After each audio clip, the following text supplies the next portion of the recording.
Welcome to Chronos X Documentary. Today, we are about to open one of history's sealed doors. Behind it lies the story of a woman who shattered thousands of years of rigid traditions with the force of her intelligence. This is the story of a personality who not only seized the throne of China, but also reshaped the political map and power structures of the world. We are talking about Wu Zetian, the only woman in Chinese history who officially took the title of emperor. Many historians have written controversial accounts about her. Some called her cruel, while others described her as one of the greatest administrators of her time. But what was the truth? Was she merely a conspiratorial queen, or was she a true genius who recognized a future era before her time? Let us begin this journey from her childhood and early life. Wu Zetian was born in 624 AD during the peak of the Tang dynasty. This was a time when China was at the height of its cultural and political power, but for women, society was extremely restrictive. Instead of celebrating the birth of a girl, she was often seen only as a family burden. But Wu's case was different. Her family was not ordinary. Her father, Wu Zetian, was a highly successful and visionary merchant. He supported the first Tang emperor, Gaozu, during his struggle to gain the throne. As a reward for his loyalty, he was granted an important ministerial position. Wu's household was wealthy, but even more important than wealth was the value placed on education. Wu Zetian's mother, Lady Yang, was a highly educated woman. She taught her daughter what most girls of that era could not even imagine learning. While other children played with dolls, Wu Zetian sat in libraries reading major works of Chinese literature, philosophy, and history. Her intelligence was such that by the age of 8, she was already debating complex political matters with her father. Every day of her childhood was a form of training. Her father taught her the strategies of politics, while her mother introduced her to poetry and music. This was the period that built the confidence within her that would later shake palace walls. Her greatest personal strength was her independent thinking. She never accepted decisions blindly. Whether it was elders or teachers, Wu always asked why and how. Entry into the imperial palace. When Wu Zetian turned 14, stories of her beauty and, more importantly, her intelligence reached the imperial court. Emperor Taizong, himself a great warrior and administrator, selected Wu as a concubine. Entering the palace was no small matter. Hundreds of beautiful women lived there, each ready to destroy the other for the emperor's attention. Wu Zetian did not enter as just a beautiful face. She entered with a sharp and observant mind. From the very first day, she understood that survival depended on silently understanding the schemes of others. Initially, she was given minor duties, such as managing the imperial library. This proved to be a blessing. She used this opportunity to study imperial documents, secret reports, and administrative systems. She carefully observed how the emperor governed. The Wild Horse Incident.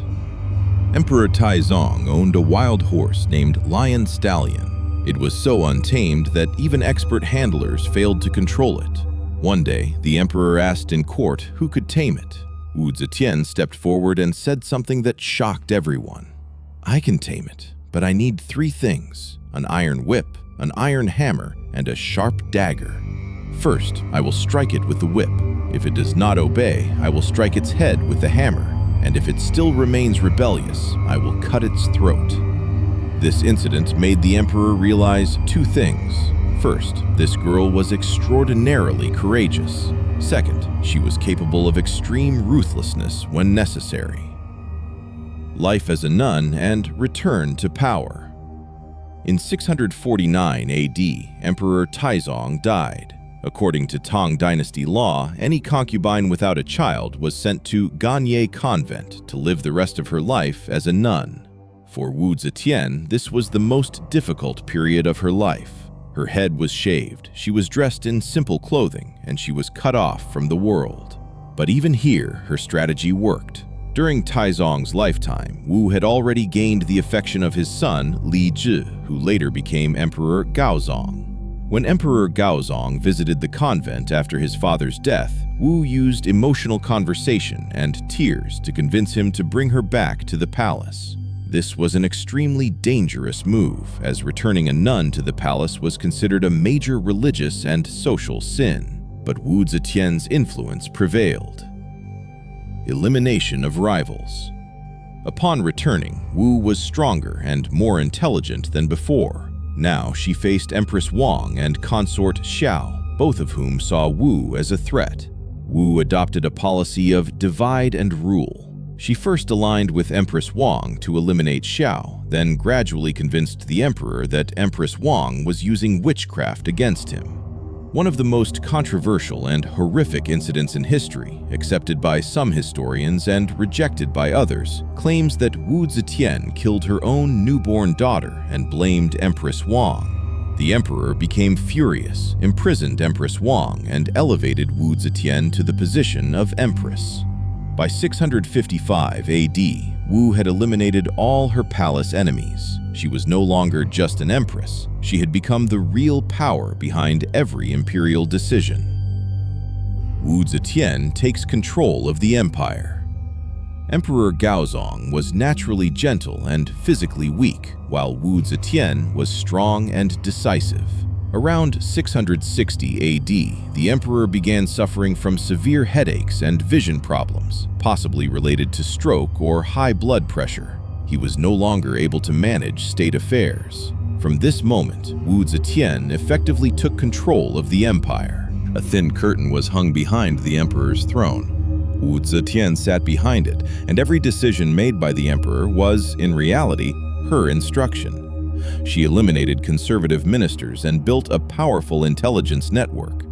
One by one, her enemies were imprisoned, exiled, or executed.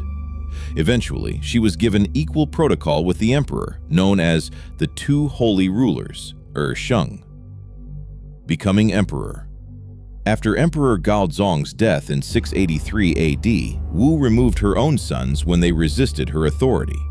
She established China's first organized secret police system and ruled through fear while maintaining public justice to prevent rebellion. Finally, after decades of struggle, she used religious justification and public petitions to declare the end of the Tang dynasty and the beginning of the Zhou dynasty. She took the unprecedented title of emperor. A woman who once entered the palace as a concubine now ruled the world's greatest empire. Reforms and achievements. Wu Zetian introduced civil service examinations, allowing common people to gain government positions based on merit. She revolutionized agriculture, improved irrigation, and eliminated famine. She strengthened women's rights, improved inheritance laws, and appointed women advisors. She expanded China's borders, secured the Silk Road, and led successful military campaigns. She patronized Buddhism, commissioned massive artistic projects, and used architecture to project her authority. Fall from power and death. In her later years, palace scandals and internal conspiracies weakened her position. In 705 AD, she was forced to abdicate. She died later that year. At her tomb, she ordered that her stele remain blank, leaving history to judge her. Legacy. Some called her a monster, others called her a visionary genius. Under her rule, China's population increased, poverty declined, merit-based governance strengthened. China emerged as a global superpower.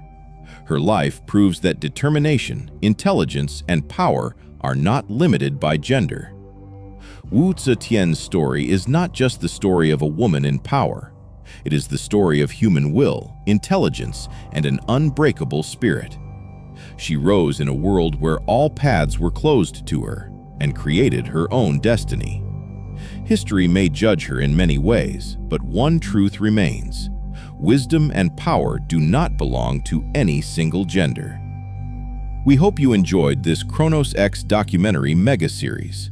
If you want to explore more powerful and complex figures from history, subscribe to our channel and share your thoughts in the comments. Thank you.